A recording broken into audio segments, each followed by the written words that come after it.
j'attends de cette conférence, c'est d'un petit peu avoir une vue globale sur comment utiliser les réseaux sociaux, comment ils sont utilisés par les recruteurs ou les gens qui recherchent.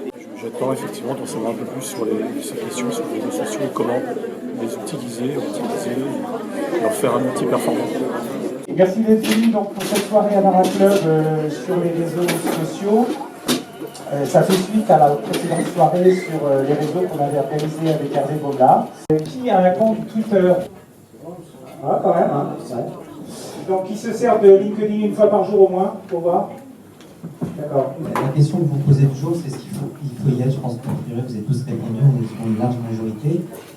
La question souvent, c'est pas seulement faut y être pour faire quoi en fait? Et la problématique que vous avez pour beaucoup, c'est que vous ne savez pas trop quoi y faire. Et surtout, contrairement à un CV, c'est que le CV, vous allez l'adapter par rapport à une candidature. Le profil LinkedIn, vous ne pouvez pas le changer tout le temps. Le plus important, c'est d'avoir un seul projet qui soit clair. Alors je sais que ce n'est pas toujours évident, parce qu'en général, on travaille à la fin de la variable sur 3 projets, mais plus il sera affiné, plus il sera clair, meilleur sera votre profil. Et ça, de revenir à ces basiques-là, c'est pour moi la première étape, d'avoir un profil un peu bien fait qui correspond à votre projet. Pour moi, c'est vraiment l'étape la plus importante. La plus grosse erreur que je vois sur les profils LinkedIn, c'est effectivement des gens qui n'ont pas de projet professionnel. Il faut choisir, et choisir, c'est renoncer. Et il faut vraiment se donner une stratégie, qui est une stratégie de projet professionnel.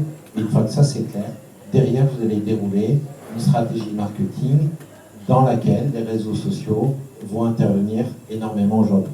Préparer effectivement bien votre projet professionnel, c'est la clé. Et avant de vous lancer dans la création d'un profil ou dans l'amélioration du vôtre, allez regarder la concurrence. Finalement, le digital, c'est juste la représentation de ce que vous faites au quotidien. Les basiques restent les mêmes. Vous avez l'habitude de développer votre réseau, vous prenez une carte de visite, demain vous la mettez à la poubelle, vous prenez votre téléphone, vous allez là, c'est quoi ton prénom? Toc toc. Voilà, on se met directement en relation. Vous créez votre CRM client ici sur votre téléphone. N'oubliez pas dans votre recherche d'emploi les autres réseaux type Facebook ou Twitter par exemple. Pour préparer vos entretiens, quand vous allez en entreprise, ne négligez pas toute l'information qui est véhiculée via ces réseaux par les entreprises. Les entreprises sont par exemple très actives sur Facebook pour communiquer auprès des jeunes diplômés. C'est surtout de ne pas répondre à des offres. On est d'accord, c'est réseau. Et effectivement les réseaux sociaux qui sont la prolongation du réseau. Pour moi, c'est ça la journée type dans certains métiers. Les gens qui l'intéressent dans un secteur. Et du coup, elle essaie de trouver quel est le lien commun entre elle et la personne.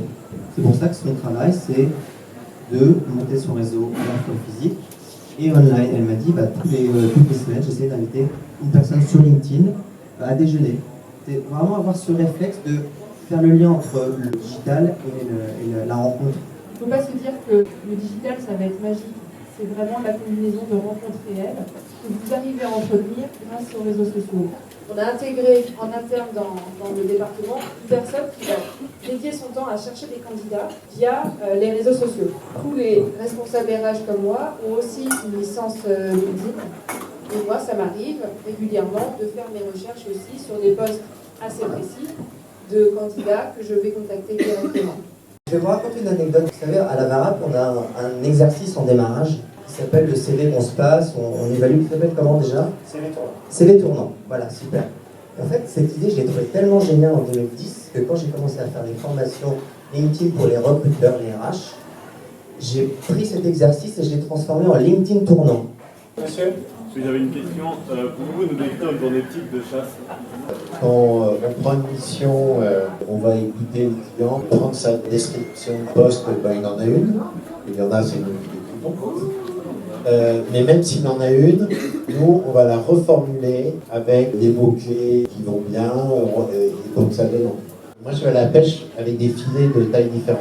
Donc le premier gros filet à grosse maille, c'est je pose l'offre sur mon site, on la relaie sur nos réseaux sociaux. La deuxième étape, c'est le filet à toute petite maille.